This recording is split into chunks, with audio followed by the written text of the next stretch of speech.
What is up, guys? I do hope you're well. My name is Mark, and today we're doing some more r/am I the butthole. If you're new here, please consider hitting that like, that subscribe, and maybe that notification bell too.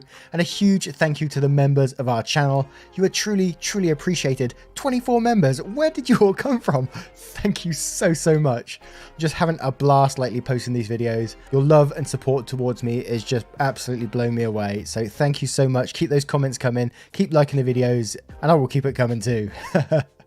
And with that being said, let's get into today's stories. Much love, guys.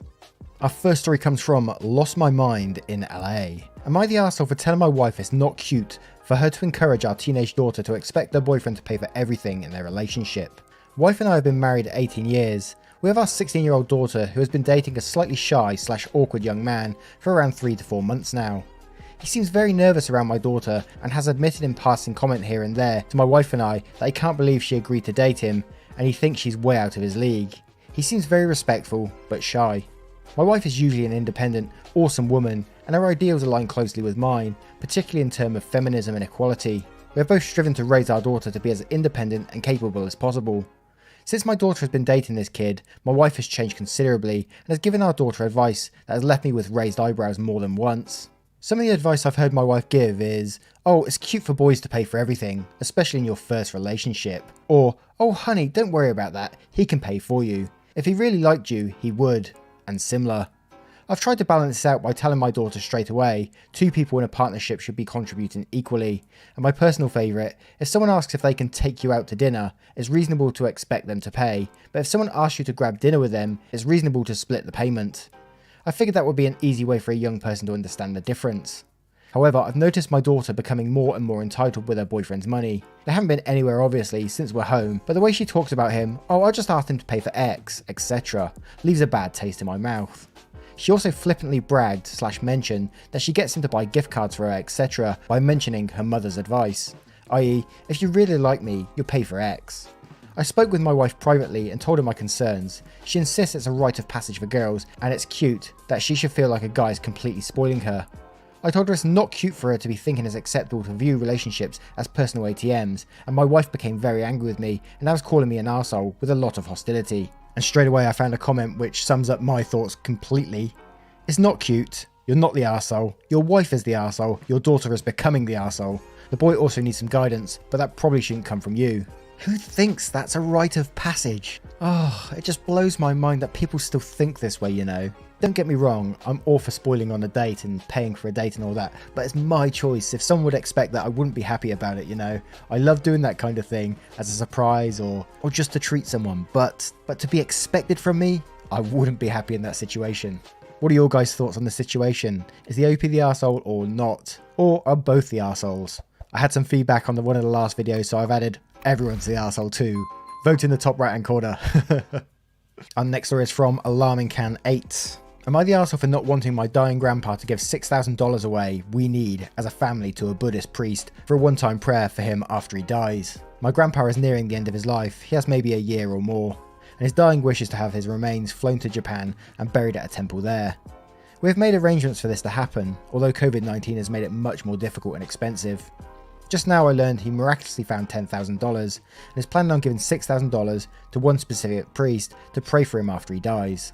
As a family, we're running a business my grandfather himself had started. My mum, my aunt, grandfather and myself are all dependent on this business for a living, and times are hard. As with many people around the world, we are struggling financially. Our work truck that we rely for transportation broke down today, reeks of gas, has for the past year. I have to drive with the windows down when we drive and is in the shop currently. I suggested we could really use that money he wants to give to one specific person for a one-time after-death prayer to buy a new work vehicle. My mum and aunt are saying I should take the penalty and draw from my retirement early. I'm 29 and I've been saving for 4 years so far to buy another truck, and that I'm the arsehole for suggesting it. Where I'm saying we should try to convince grandpa to reconsider giving away that money to the priest for a one-time prayer, which he most likely won't do and would have to be forced to do. So let me get this straight, your grandpa started this business that you're all working for, so has provided for you for all this time, yet you're asking more from him, taking away a dying wish for $6,000. Really, man? I mean, come on. In my opinion, arsehole, but I know people are struggling and financial times are hard, so it can make you think differently, but I'm afraid I'm going to have to say arsehole in this situation. What do you guys make of this story? Do you think OP is the arsehole? Let me know by voting in the top right hand corner. Our next story is from No More Courtship. Am I the arsehole for telling my parents to stop hooking me up with single girls from their church? Am I the arsehole for not wanting to get married? The last year and a half has been hard for me, to say the least. Last March, my brilliant and hilarious and beautiful girlfriend Natalie suddenly passed away. Everyone always gave a shit about us because of politics. We met in college when we were poli-sci majors. She is very liberal, think AOC, and I'm pretty conservative. We actually met because we were serving as treasurers for our school's College Democrats and Young Republicans clubs, respectively, and our groups would get together for drinks or bowling or laser tag once a month. Well, Natalie and I bonded over a lot of shared interests, and we hit it off. Even if we didn't see eye to eye on many issues, debating her was stimulating and formed the cornerstone of our relationship. We've had debates that went on until dawn. We just bounced off each other. She liked to joke that we were drift compatible. I wanted to marry this woman, but she passed away before we got the chance to talk about marriage. I'm in therapy, and I'm working through not having her in my life anymore, but it's been rough. Then Rona happened, and I got laid off. So I had to move back in with my parents and figure out what I'm supposed to do now. My parents mean well, but they got married really young and more conservative and religious than me. They've been trying to set me up on dates with single girls from their church since I moved back home, but I don't want to date these girls. No offense to them, but it's a small town in the American breadbasket. They don't share the same interests as me, and it feels like their only goal in life is to be a good Christian wife and produce a lot of babies. Trying to talk to them about current events is excruciating for me. The girls my parents try to set me up with take everything they read on Facebook or hear from Fox News for face value. It makes me miss Natalie and our debates more. My parents mean well. I know they want me to find a nice girl and settle down with her, but not like this. They're nothing like Natalie and never will be. I miss her, even if my folks didn't like her ideas. But when I told them the other night that I wanted them to stop setting me up on dates with these girls, they freaked out and told me that I needed to consider settling down since I just turned 30. They're good girls from great families. I know that, and my parents like them more than they like Natalie. But she was my one and only. I don't think it's fair for anyone when I still love her. They're even more angry at me because I told them I just don't see myself getting married anytime soon. But like I said, Natalie was my soulmate, and I just can't see myself being with anyone else but her. Yet, they are insisting that I need to find a woman and settle down and give them grandchildren. Edit, we're seriously close to talking about marriage, but around the time she died, it was more like how funny it would be if the bridal party wore blue and the groomsmen wore red, because the bride is a Democrat and the groom is a Republican / Romeo and Juliet deal. Fuck, I wish we got to do that. Natalie thought it was hilarious. Well, first we got to say, if you ever do get to listen to this, we're extremely sorry for your loss. And your parents need to stop meddling in your grief, man. It's not fair that they're putting this on you when you're already going through so much in your own head. And you're 30 years old, man. It doesn't matter if you turn 70 and you're still single. If you're happy, what does it matter, you know? You don't need to live to their ideals. Live your own life, enjoy your life. As long as you're happy, what does it matter? Let me know what you guys think. OP the arsehole or not? Vote in that top right hand corner. Our next story comes from Nervous Royal 6. Am I the arsehole for telling my fiancé I wasn't excited about having the wedding? Okay, so I feel like the title might automatically put me in the arsehole category, but let me explain. I proposed to my fiancé in November, and we have planned for a wedding in June. From the beginning, I've explained to my fiancé that I have no desire in the wedding planning. I've told her that I don't care about the date, the colours, who attends, just give me the final number and I will pay it. Well, since then my fiancé has been doing all of the planning, and whenever any of my friends ask me about any details, I just tell them to ask my fiancé, the bride, because she's the one planning everything. Disclaimer, this is not a large wedding. At the most this is like 45 people, so nothing she can't handle. This has not been a big deal for our relationship until a few days ago when we were drinking together. I had mentioned to her that my friend, who is marrying us, called me to ask questions about the wedding, and I told him to just talk to my fiancé. She asked me questions like, well, was he asking about when to meet? Was he asking about what we were doing for our dinner? All that stuff, and I snapped. This is your job, babe. Don't ask me what he's asking for. Just call him. I didn't think it was that big of a deal, because I was very clear from the beginning that I was not interested in the planning. But she started crying, and then mentioned that I told her I was not excited to marry her. Which is true. This was a few weeks ago I mentioned this. I did say I was not excited, but that was mostly towards the planning part. But now she would not stop crying. I know she browses their sub, so I wanted to get others' opinions. Holy shit, man. You're treating her like it's her job to do this. I'm going to read a comment which I found below from Princess Unplug.